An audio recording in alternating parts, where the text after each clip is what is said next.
Hello everyone, आज है 29 मई और आज इस वीडियो में हम बात करने जा रहे हैं ओएनजीसी के बारे में। देखिए, नतीजे इनके आए थे और नतीजे उतने अट्रैक्टिव नहीं थे, जिसकी वजह से एक बड़ा करेक्शन आज के दिन में हमें देखने को मिला। हालांकि जब बाजार खुला था तब करेक्शन और भी ज़्यादा बड़ा था, 157 रुपीज़ पे शेयर चला गया था। लेकिन बाद में फंडामेंटली देखा जाए तो कंपनी अच्छी तो है। और देखो यार, बीच में भी एक बार ऐसा हुआ था कि रिजल्ट्स अच्छे नहीं आए थे, लेकिन उसके बाद एक अच्छी रिकवरी हमने देखी। तो ये बाजार को पता है और यही वजह भी थी कि अगर गिरा भी तो वापस से रिकवर भी कर गया। और देखा जाए तो लेकिन फिर भी तकरीबन 3% की गिरावट पे ये क्लोज तो हुआ है। वीडियो में बातचीत करेंगे इनके नतीजे के बारे में, साथ में ये भी डिस्कस करेंगे कि कुछ ब्रोकरेज हाउस की क्या कमेंट्री है इस कंपनी को लेकर। तो ओएनजीसी सरकारी कंपनी है, कभी ना डूबने वाली कंपनी है मेरे हिसाब से। और जहां तक पिछले एक महीने की बात करें तो 3% की गिरावट भी है। पहले भाग रहा था, अब नतीजे के बाद पिटाई शुरू हो रही है इसकी। यहां तक बात करें पिछले एक साल में देखें तो 10% का ग्रोथ है। और एक्चुअली में जिनकी बाइंग निचले लेवल पर है उनको पैसा और भी ज़्यादा बना है। 120 रुपए के आसपास शेयर गया था, वापस तेजी बनी 140 पे गया, वापस 120 के करीब पहुंचा। वापस जो रफ्तार पकड़ी है ना वो शानदार है। और जब भी गिरावट आई है वो टेम्पररी गिरावट थी। हम फिर तेजी दिखाई, फिर गिरावट आई, फिर तेजी दिखाई, फिर अभी गिरावट। हो सकता है कि एक दो दिन और गिरावट आपको देखने को मिले, लेकिन वापस ऊपर की तरफ जाता भी नजर आ जाएगा ये। कंपनी के रिजल्ट्स के बारे में अगर हम बात करने जाए तो नतीजे जो आए हैं वो थोड़े से खराब है। कंपनी के रेवेन्यू में लगातार डिक्लाइन देखने को मिल रहा है। अगर आप देखोगे तो जून में इनका जो रेवेन्यू था वो 1,80,000 करोड़ से भी ज़्यादा का था। वो डिक्लाइन होकर 1,70,000 करोड़ के आसपास रहा सितंबर और दिसंबर में। लेकिन इस बार ये उससे भी कम हो चुका है। मार्च में 1,65,000 करोड़ से भी कम है। तो लगातार डिक्लाइन है। और सबसे बड़ा डिक्लाइन आया है प्रॉफिट्स में। देखिए, अब तक प्रॉफिट अगर आप देखोगे तो 10,000 करोड़, 11,000 करोड़, 8,000 करोड़, 11,000 करोड़। लेकिन इस बार बहुत कम प्रॉफिट हुआ है, 3,715 करोड़। तो यही वजह है कि भैया शेयर गिरने की भी यही वजह है कि एक झटके में जब प्रॉफिट में इतना बड़ा डेंट लगता है तो जाहिर सी बात है आपको गिरावट तो देखने को मिलेगी। और वो देखने को मिल भी रही है आज के दिन में। क्योंकि जहां कंपनी 11,000 करोड़ का प्रॉफिट कर रही थी अब तक क्वार्टरली, उसने सिर्फ 3,715 करोड़ का ही मुनाफा दर्ज किया, जो कि काफ़ी नेगेटिव चीज़ है, काफ़ी नेगेटिव चीज़ है। और ओएनजीसी के बारे में अगर हम बात करें तो आज वॉल्यूम काफ़ी बड़े थे, 4 करोड़ से भी ज़्यादा की क्वांटिटी में आज शेयर ट्रेड हो रहे थे यहाँ पर। कंपनी के बारे में अगर हम बात करें तो देखिए सरकारी कंपनी है ये। और जहाँ तक बात करें according to Moneycontrol user, 31% लोग कह रहे कि बेचो और भाग जाओ, 69% लोग कह रहे खरीदारी करो। इतना ही नहीं, अगर हम बात करेंगे कंपनी में तो भैया इनके आप देख सकते हैं कि रेवेन्यू में किस तरीके की तेज़ी आई है। डेफिनेटली लास्ट क्वार्टर खराब रहे, लेकिन अब ईयर ऑन ईयर बेस पे कंपेयर करोगे ना 2021 से 22 को और 23 को, तो बहुत बड़ी रफ्तार पकड़ी है। अब तक का सबसे हाईएस्ट रेवेन्यू रहा है फाइनेंशियल 2023 में 6,85,000 करोड़ के आसपास, जो कि 2021 फाइनेंशियल ईयर में सिर्फ 3 लाख करोड़ का था। मतलब डबल से भी ज़्यादा हो गया 2 साल के अंदर। और ये बड़ी बात है, काफ़ी बड़ी बात है। प्रॉफिट की अगर हम बात करें तो यहाँ पर थोड़ा झटका लगा है, क्योंकि 2022 में प्रॉफिट से लोगों को बहुत ज़्यादा उम्मीद थी कि आप देखिए। लेकिन 2020 फाइनेंशियल ईयर में 10,500 करोड़ का प्रॉफिट था, वो 21 में बढ़ के 20,000 करोड़ रहा। लेकिन 22 में झंडे गाड़ दी।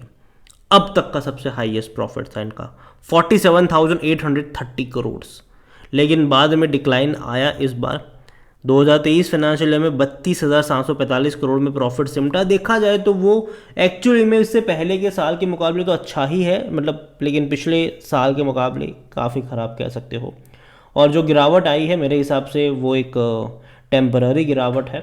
क्योंकि अगर आप इसका ग्राफ देखोगे 1 साल का, लेकिन अगर आप 5 साल का ग्राफ देखोगे तो जब भी कोई बड़ी गिरावट बनी है, अच्छा बाउंस बैक आया है, फिर गिरा है, फिर बाउंस बैक आया। इवन अगर आप 5 साल अब मैक्सिमम ग्राफ पे देख लो तो आप देखो अब तक ये भाग रहा था। और देखो बड़े करेक्शन जब भी बने ना, रफ्तार उससे ज़्यादा की आई है। फिर करेक्शन बने, फिर बड़ी रफ्तार आई। हालांकि एक टाइम था जब ये 300 रुपये से भी ऊपर ट्रेड कर रहा था, फिर बड़ा करेक्शन आया था, फिर वापस तेज़ी पकड़ ली।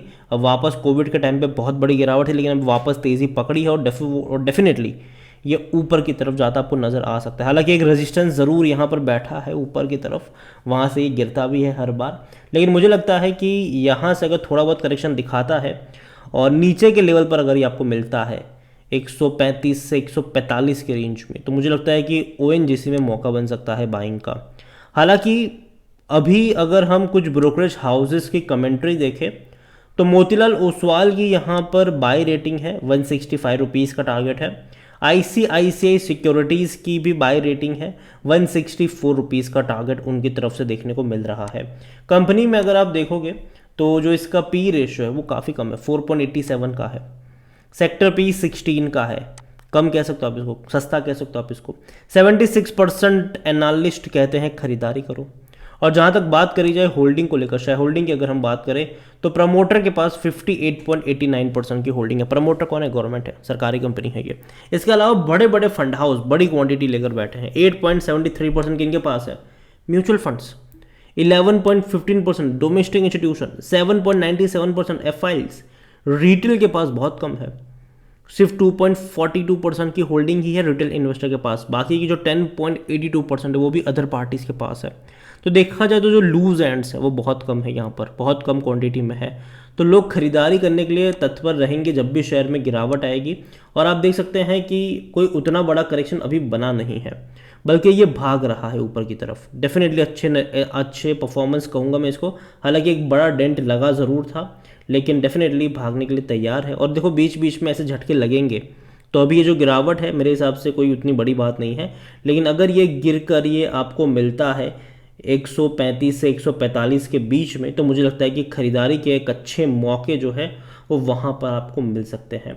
उस रेंज पे अगर जाता है तो खरीदारी के मौके बनेंगे ज़रूर। सरकारी कंपनी है, डूबने का खतरा इसका ना के बराबर है। और लॉन्ग टर्म का आउटलुक मुझे लगता है कि पॉजिटिव है, लेकिन शॉर्ट टर्म में जो रिजल्ट्स आए हैं उसका इम्पैक्ट तो रहेगा भाई। 1-2 दिन की गिरावट आपको देखने को मिलेगी तो ज़रूर यहाँ पर, और उस गिरावट में खरीदारी के मौके ढूंढने चाहिए। अगर आप लॉन्ग टर्म के निवेशक हो तो बने रहो, कोई डरने वाली बात नहीं है। जो गिरावट आ रही है वो एक टेम्पररी गिरावट है, वापस बाउंस बैक डेफिनेटली ये कर जाएगी कंपनी। तो और जिनकी मतलब जो खरीदना चाहते हैं यही कहूँगा कि इंतज़ार करिए थोड़ा सा। अगर और करेक्शन आता है यहाँ से 7-8% का अगर और करेक्शन आता है तब खरीदारी के मौके बनेंगे। और हर लेवल पर मैं कहूँगा कि जब भी गिरावट आती है यहाँ पर आप चाहो तो लॉन्ग टर्म के लिए थोड़ा थोड़ा करके ऐड करके चल सकते हो। और लॉन्ग टर्म में डेफिनेटली पोटेंशियल ज़रूर है कि आपको अच्छा खासा पैसा बना के देगा, इवन शेयर प्राइस में भी। इसके अलावा अगर हम बात करें तो डिविडेंड भी अच्छा खासा पे कर रहा है ये। हालांकि इस बार थोड़ा सा कम है, लेकिन मैं मान के चल रहा हूँ कि ये और बेहतर डिविडेंड फ्यूचर में भी आपको पे करता रहेगा। तो डिविडेंड भी अच्छा खासा पे कर ही रहा है, कोई दिक्कत की बात यहाँ पर नहीं है। तो ONGC खरीदारी करी है, बने रही है। फ्रेश बाइंग की जहाँ तक बात है, यहाँ से अगर 7-8% की गिरावट आती है तो एक अट्रैक्टिव लेवल बन जाता है वो बाइंग के लिए। और अगेन शॉर्ट टर्म की बात मैं नहीं करूँगा, मैं लॉन्ग टर्म की ही बात करूँगा। और लॉन्ग टर्म का पोटेंशियल दिखता है इस कंपनी में। बाकी मर्जी आपकी है। वीडियो को यहीं पे एंड करूँगा। पसंद आया हो तो लाइक करो, शेयर करें। चैनल पर अगर पहली बाहर आए तो प्लीज़ सब्सक्राइब करें। और ONGC के बारे में आप क्या सोचते हैं वो भी आप मुझे कमेंट में लिख के बता सकते हैं। इसके अलावा इस सेक्टर की कौन सी कंपनी या फिर कौन सी सरकारी कंपनी आपको पसंद है वो भी आप मुझे कमेंट में लिख कर बता सकते हैं। Thank you.